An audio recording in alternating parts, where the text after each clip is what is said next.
نحمده ونصلي على رسوله الكريم أما بعد قال النبي صلى الله عليه وسلم خيركم من تعلم القرآن وعلمه أو كما قال عليه الصلاة والسلام. ہمیں دنیا سے کیا مطلب؟ مدرسہ ہے وطن اپنا. ہمیں دنیا سے کیا مطلب؟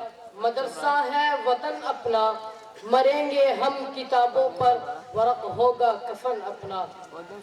محترم سامعین کرام، میں آج کی مجلس میں آپ حضرات کے روبرو مدرسے کی مختصر حقیقت بیان کرنا چاہتا ہوں. امید ہے کہ بغور سماعت فرمائے. مدرسہ ایک بہت بڑی نعمت ہے. آج کے دور میں مدرسہ بہت ہی قیمتی چیز ہے. اللہ نے آج یہ نعمت عطا کی ہے، ہمیں اس سے فائدہ اٹھانا چاہیے.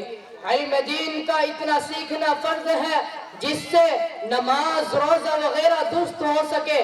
علم دین کی تعلیم اس مدرسے میں ہوتی ہے. یہ مدرسہ ماں کی گود کی طرح ہے. جس طرح بچہ ماں کی گود میں پرورش پاتا ہے، اسی طرح انسان یہاں بھی پرورش پاتا ہے. یہ مدرسہ انسان کو انسان بناتا ہے. یہ مدرسہ چند افراد مل کر بناتا ہے. ہم مدرسے کی عمارت بناتے ہیں اور مدرسہ ہمارا قلب بناتا ہے.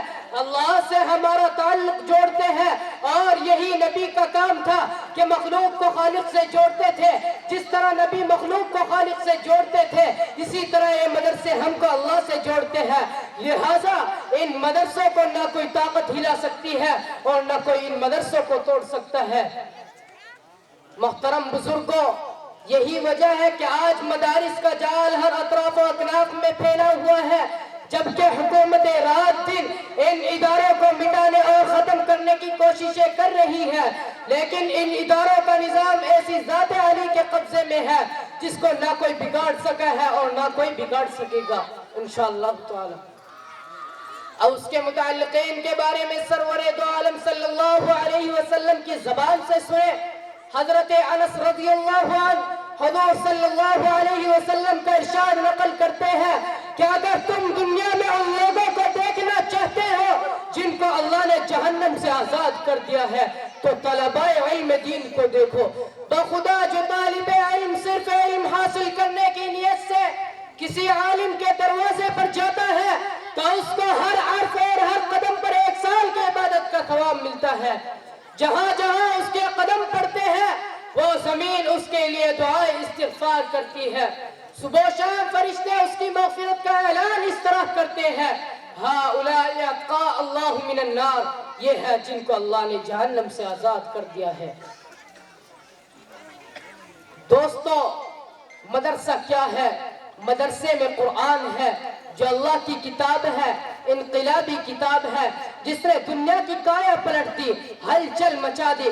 سب سے پہلے قرآن نے آ کر کیا کیا کہ جو بندے خدا سے ٹوٹ چکے تھے انہیں خدا سے جوڑا اور فرمایا کہ تم تعلق توڑتے ہو لیکن خدا نہیں توڑتا. چنانچہ اگر خالق کا مخلوق سے تعلق نہ ہوتا تو قرآن نہ بھیجتا.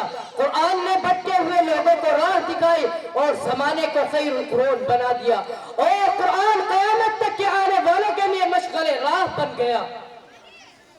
قرآن کریم کا کتنا بڑا احسان ہے کہ محمد بن عبداللہ کے محمد الرسول اللہ سے خاتم النبیین بنا دیا. بہرحال ادارے کا مدار طالب علم اور مدرس پر ہے. تعمیر سے اونچائی نہیں آتی.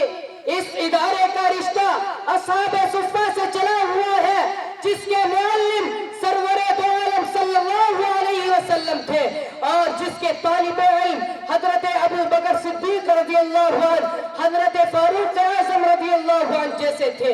ہم یہ فخر سے کہہ سکتے ہیں اولئک آبائی فجئنی بمثلہم. کیا کوئی یونیورسٹی سے فارغ ہونے والا اس طرح کا فخر کر سکتا ہے؟ یہ وہی دینی ادارہ تھا جہاں جبرائیل خود طالب علم بن کر استغفار کے لیے آئے تھے اور کہتے تھے کہ ایمان اور احسان کیا چیز ہے، قیامت کب آئے گی. اس ادارے کا رشتہ اصحاب صفہ سے چلا ہوا ہے. اس مرکز میں خود طالب علم بن کر جبرائیل بھی رہے، ایسا نہ کوئی پیش کر سکتا ہے اور نہ کوئی کرے گا. دوستوں مدرسے کی قدر کرو، تم نہ کرو گے تو خدا دوسروں کو پیدا کر دے گا۔ حضور صلی اللہ علیہ وسلم کے زمانے سے مدرسے چلے اور چل رہے ہیں، حضور کی توجہ اور دعا ساتھ ہے، تم اس کی قدر کرو اور اس سے تعلق جوڑو، اس کی قدردانی کی توفیق عطا فرمائے۔ وما علینا الا البلاغ۔ ماشاءاللہ یہ طالب علم